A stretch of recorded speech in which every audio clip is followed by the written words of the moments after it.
আজকে স্যাটারডে, আজকে আমাদের হাফ স্কুল হবে। তার আগে বাচ্চারা খুব বায়না করছে, স্যার আজকে একটা কিছু ছবি আঁকাও। তো আজকে ওদের একটা ছবি আঁকাচ্ছি, তোমরা দেখতে থাকো কি আঁকবো।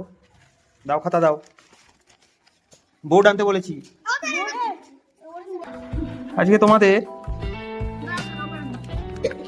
একটা বিড়ালের ছবি আঁকাবো, দেখো কি করে আঁকতে হয়।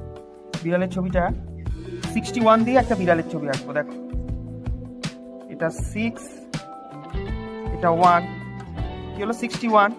এবার দেখো বিড়ালটা আঁকাচ্ছি। এটা হচ্ছে মুখ, এটা কান, খুব ইজি। চোখটা একটু গোল করে দিই, এটা মুখ করে দিই, কথা বলবা না। এইবার বিড়ালটাকে একটু সাজিয়ে দিই, হয়ে গেল। এবার পাটা করছি, দেখো পা,